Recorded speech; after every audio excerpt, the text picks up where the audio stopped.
Hey, Jim Moina here with Moina Bass Fishes, and we are here today to talk about the recent Gull Lake tournament put on by the Champions Tour. In that tournament, I finished 15th place out of a field of, I believe, it was 49 boats, plus or minus one on that, but I think it was 49. So anyway, so how did I get to 15th? Well, let's just talk about my it all goes back to the pre-fish strategy. Okay, I had 3 days to practice for it, um, and and the whole thing and the whole thing about the Champions Tour is they split the lake in half. So you have a morning session on one half of the lake, and you can only fish that half of the lake, and then you have an afternoon session where you can only fish that other half of the lake in the afternoon. So you can't just find fish in one section of the lake and just fish that area, um, because you have to switch ends.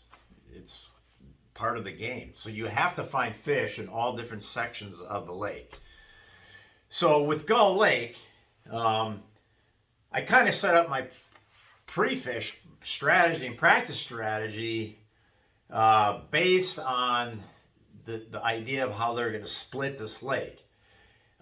Looking at the lake, just geographically how it lays out, it's kind of a longer lake, and it just lends itself so well to a north-south split, where one session's in the north, the other session's in the south. And I really didn't look into it too hard. I didn't really look into it as to any other possible ways they could split it. I'm just like, it's going to be some version of north-south. It seems pretty simple to me. So that's what I anticipated. Then further, I felt like the best chance for catching a number of fish out of one school was going to be somewhere in the upper lakes. Now, I don't like giving up all of this fishing time to go into the upper lakes, because there's a lot of slow zones on Gull Lake. Because what you have, you got main lake of Gull Lake, which is where the tournament headquarters was out of, on Ernie's, on the main lake. But in the upper part on the north end of Gull Lake, you enter a whole chain of little lakes. Upper Gull Lake, you got Bass Lake, then you got a little tiny lake I don't even know the name of, and then you got Roy Lake, and then Lake Nisswa is the very last one. And really, to get from Ernie's all the way into Lake Nisswa is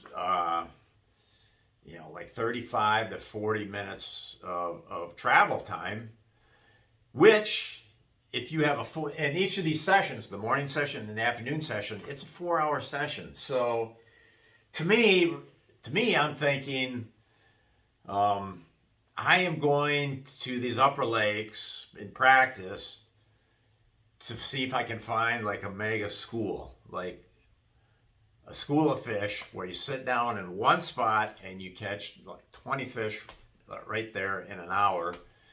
And then the other hour and a half you'd have left, outside of the running time, the travel time, you could maybe pick up a couple more fish and add those to your tally.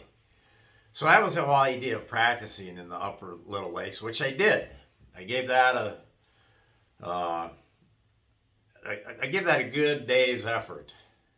I did not find the mega school. What I found was that first day I found two places where I thought maybe I could get 5 or 6 fish out of each one of those waypoints, which would give you 10 to 12 fish, and then you onesie twosie the rest of your way up to 30 fish, because that's what I'm trying to get to. My mind is 30 fish, or at least 25 fish in that, out of each session. Well, especially that northern session. Well, both sessions really is what.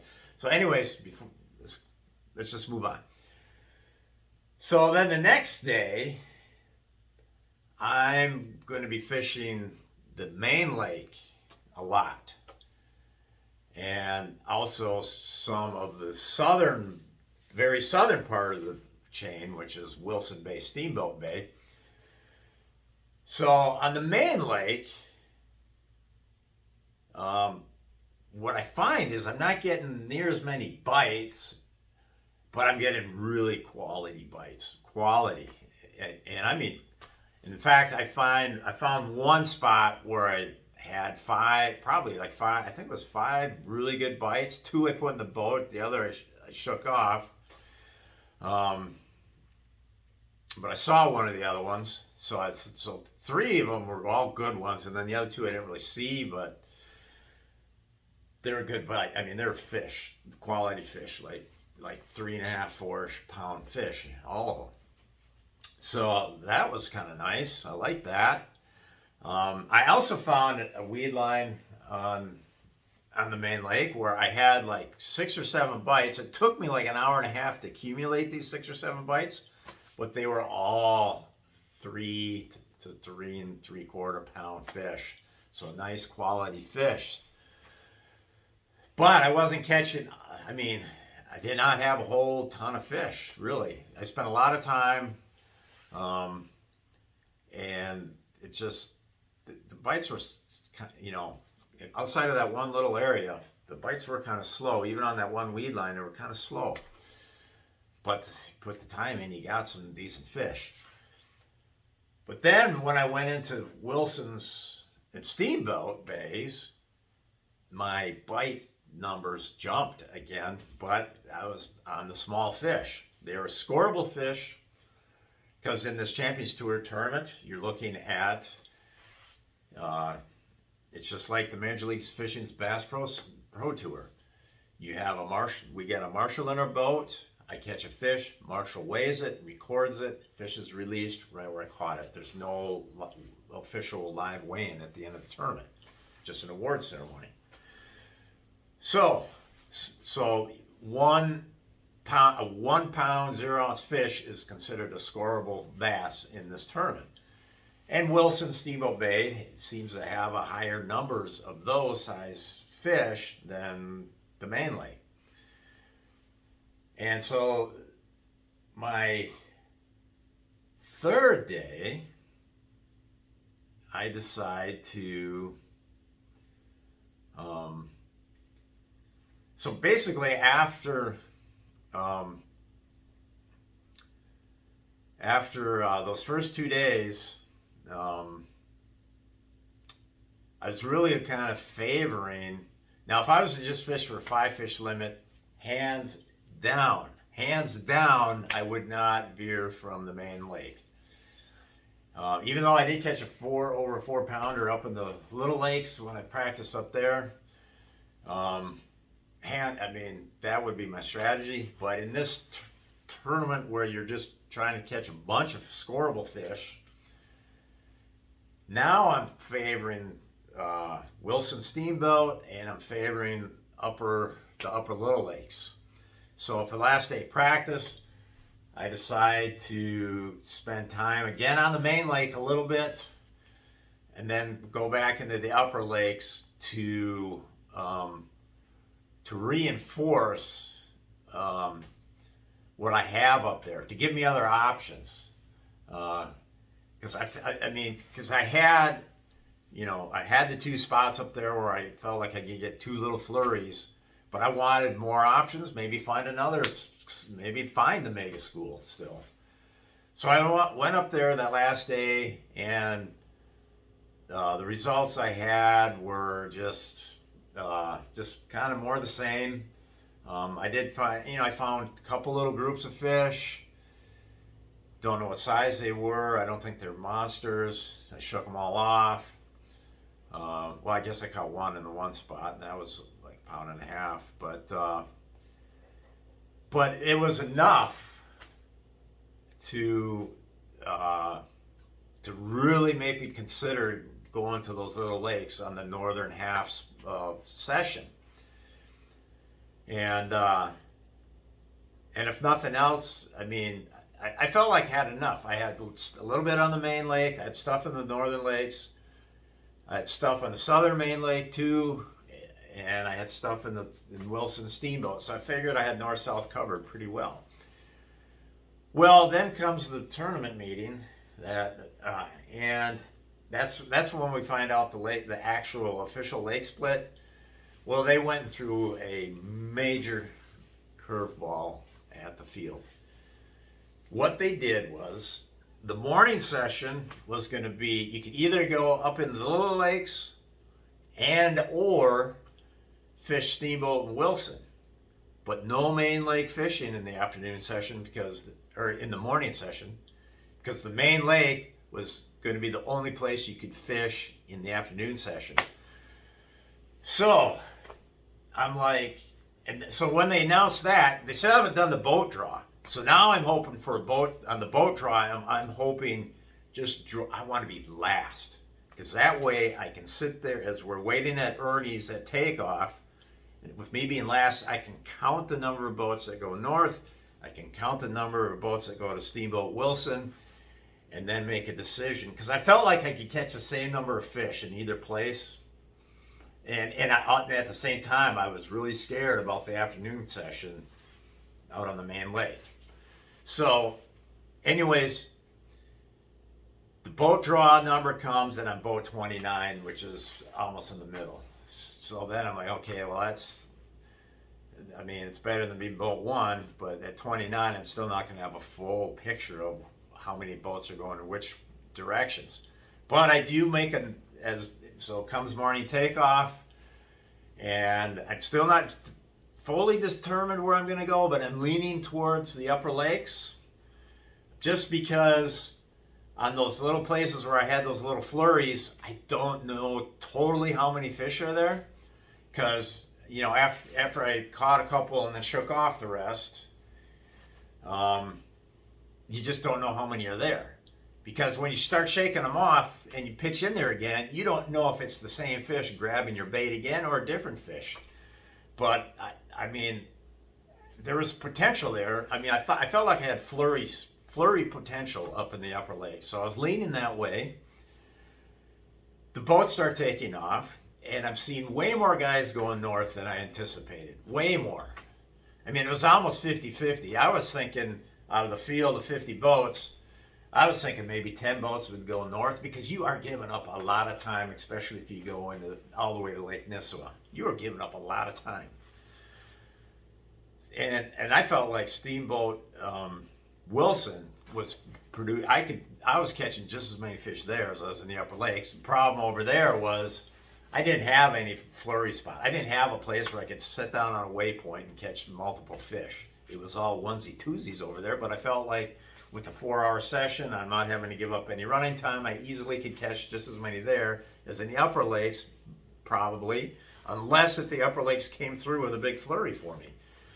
So as I'm sitting there watching all the boats go, and I'm like, gosh, there's way more going north. But then I'm thinking, I've got options up there if I go. Definitely have options. And I'm like, you know what? I'm going to go north anyways. So that's what I do. I go north.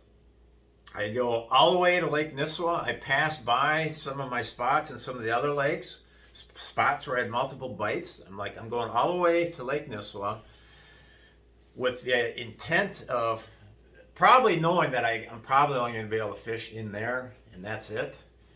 Because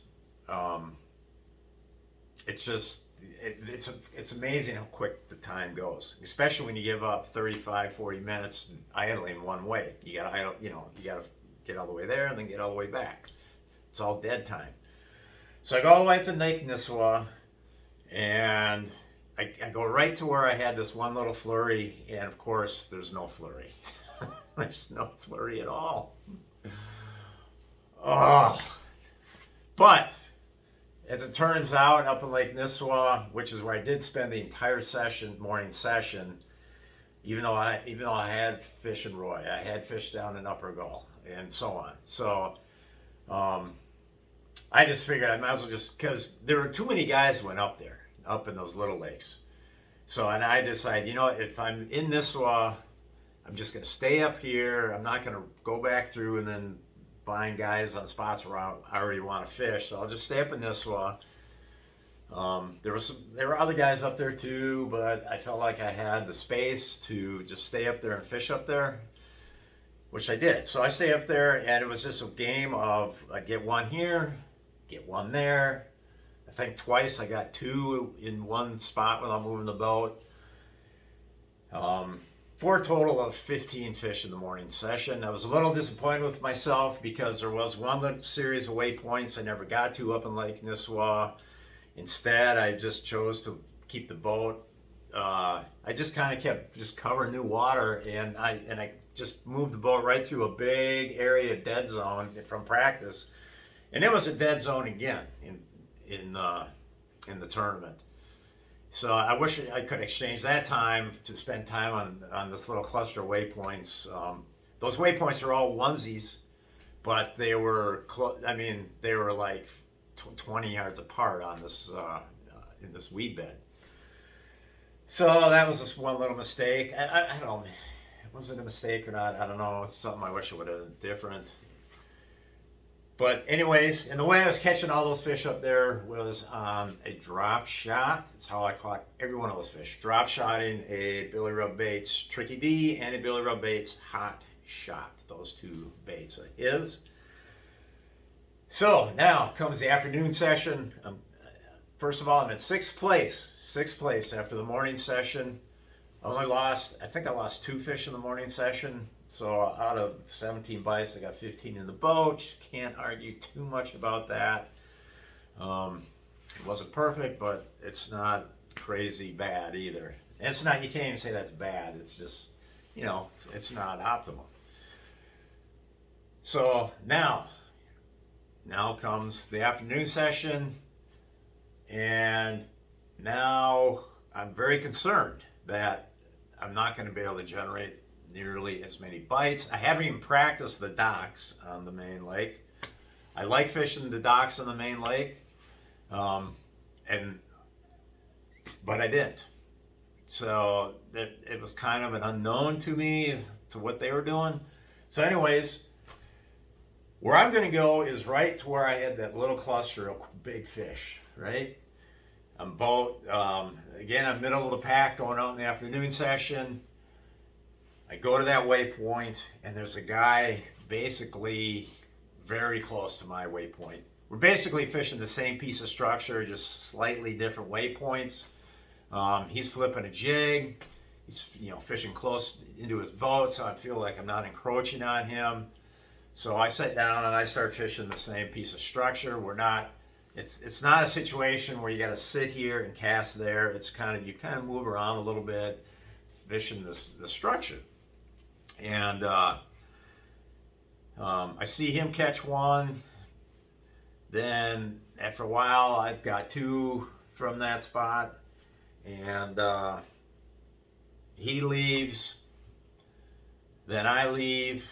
And now I'm going to that other weed line where I caught 1 3-pounder or better just every so often down this weed line. And I figured like in 2 hours of fishing there, I could probably get like 8 or 9 of these fish, of these 3-pounders. Well, I go there and I fish for like an hour plus, maybe an hour and a half, and I got 0 fish from that spot. And not only that, this really, mentally I got completely derailed fishing this spot. And that is because one of my competitors, and I just have to laugh about this, that Matt Peters, another competitor in the tournament, he pulls in roughly 50 yards behind me, where I already fished. I have no plans of turning the boat around and going back through there because I didn't catch anything. But he pulls it behind me, and so I'm doing my thing with the drop shot. I'm fishing the same exact baits as I was in the morning session, and I look back and I'm like, he hasn't been there more than like a minute or two, and I already got one on the scale in his boat. And I'm like, oh, geez. I'm like, great. So I keep doing my business. And then I just happened to turn around again a few minutes later, and he's got another fish on the scale. Now I'm like, oh my God. So now I'm like, now I'm just not taking my eyes off of him, basically, because I want to see what he's throwing. Because obviously he's going to pick up the same bait and throw it. Yeah, he's not flipping nothing. He's not pitching nothing. He's throwing something. Okay, so now I'm like, okay, great, he's throwing something. So I keep doing my thing. And like 5 minutes later, I look back, and he has got another fish on the scale. So now I definitely have watched. So now I'm like, okay, I think I saw him throw it and start reeling right away last time. So I'm watching to make sure that's what he's doing. So he throws his bait out again after he weighs and releases his fish. Throws it out and he starts reeling right away. So that tells me, all right, he's with the kind of cover, the weed bed out there that we got going, the height of those weeds. He's not throwing a chatterbait, because a chatterbait, you'd throw it out there and you'd probably wouldn't start reeling right away. You'd let it drop down to the height of the weed bed and then start reeling. So he's throwing a crankbait in my mind. So I immediately start pulling out crankbait and a chatterbait, and I start just firing those left and right. I'm just completely, my mind's blown. Because I'm like, how did I not catch those fish back there?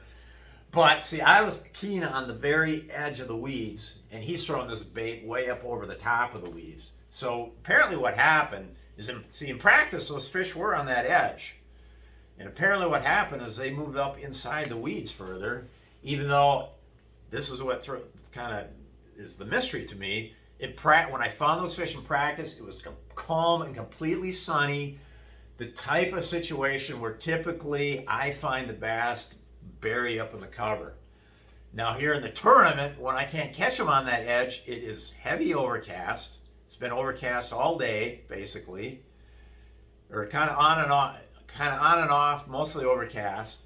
So to me, those fish should even be more on that edge, but they weren't. They were up in it, and Matt Peters caught them on that crankbait up in it.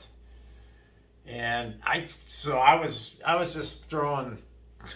I was throwing chatterbait, I was throwing my crankbait, then I'd go back to my drop shot, chatterbait, crankbait, drop shot.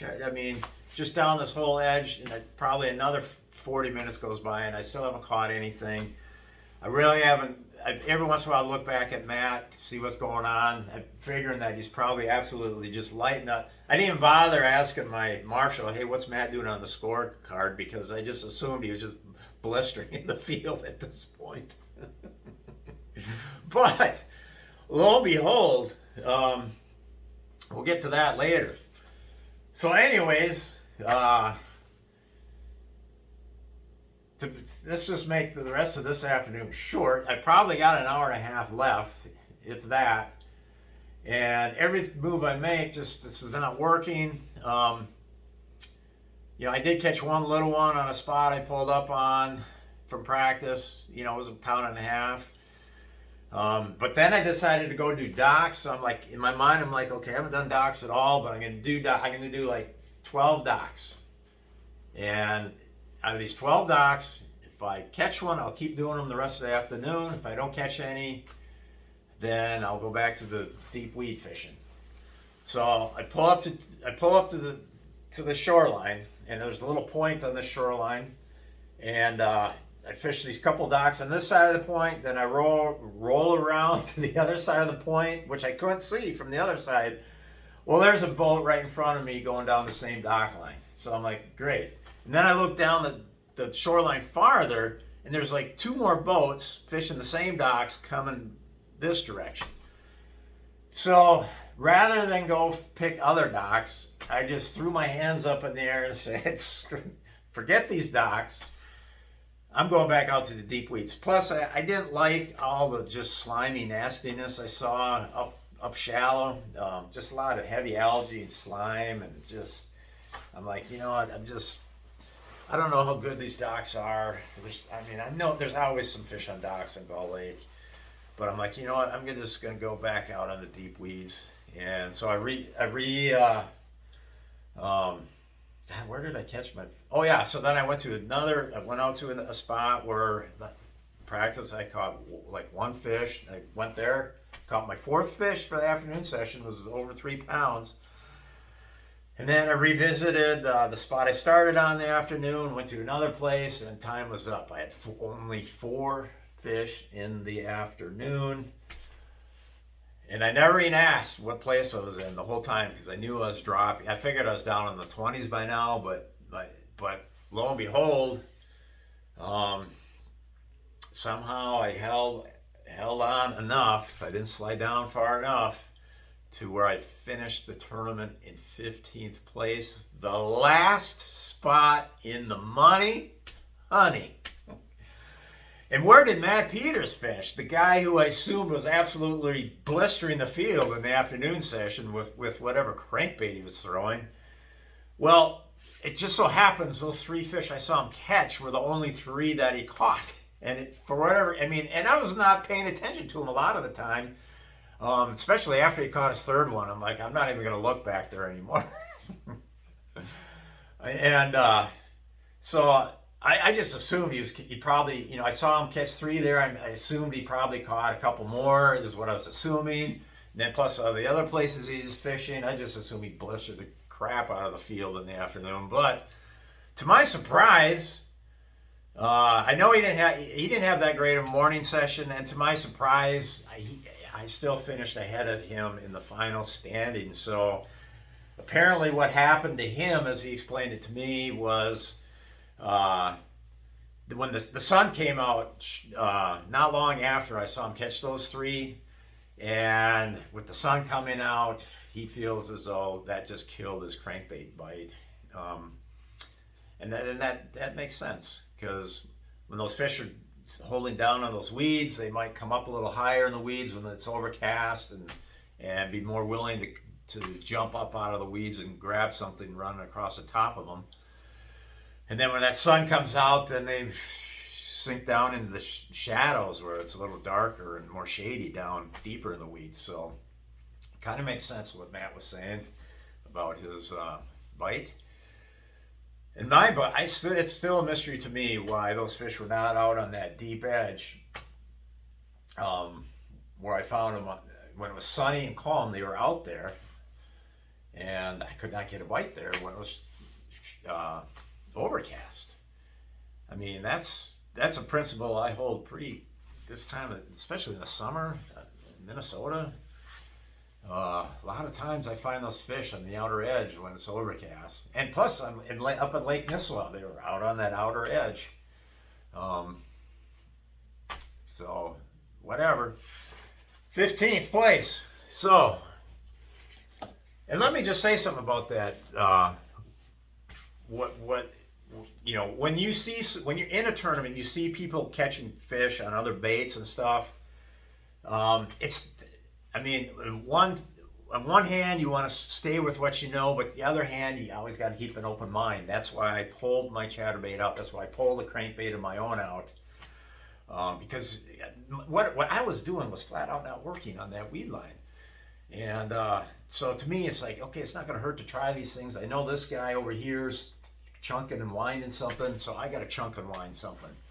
It didn't work out for me, but in the past, I've done this in the past where I've seen, for example, on Lake St. Clair by Detroit, Michigan, a long, long time ago, in the early 2000s, we were fishing, and I seen a guy catch one on a Zara spook. At least, yeah, it was a Zara spook. And I was having kind of a tough morning. I had some fish in the live well. I probably had a limit by then. Only one decent fish, and the rest were kind of small, just throwing a lot of jerkbait stuff.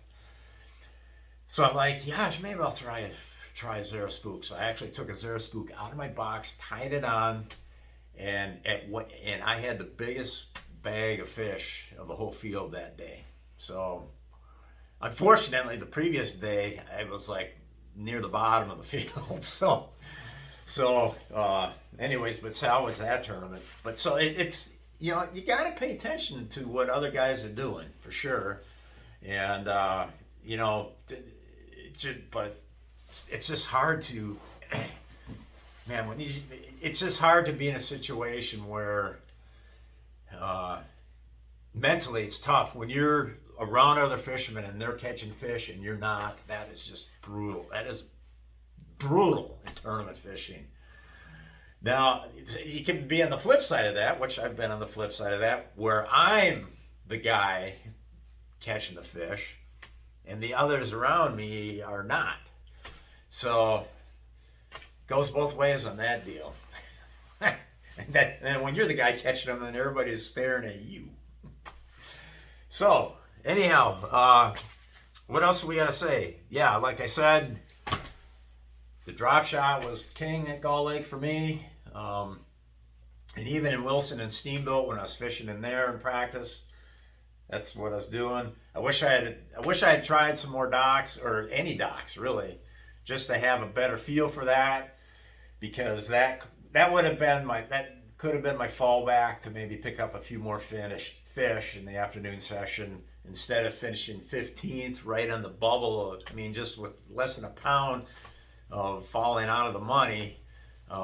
You know, if I could have picked up a few fish, I could have been a little higher in the standings, had more points for Angler of the Year, maybe make a few hundred more bucks in the winnings. And speaking of the Angler of the Year, I'm in second place in the Angler of the Year standings. We have our championship this coming Thursday on Serpent Lake in Crosby, Minnesota, which their championship also counts for Angler of the Year points. So Angler of the Year is decided after the championship. So I'm in second place behind Matt Thompson, who's had a great year. But he's not far enough ahead where I can't catch him. I'm gonna have to have a stellar tournament at Serpent Lake, and he's gonna have to finish in the lower half of the field. But you know, it's possible. So second in Angler of the Year right now. Let's see if we can't improve on that one.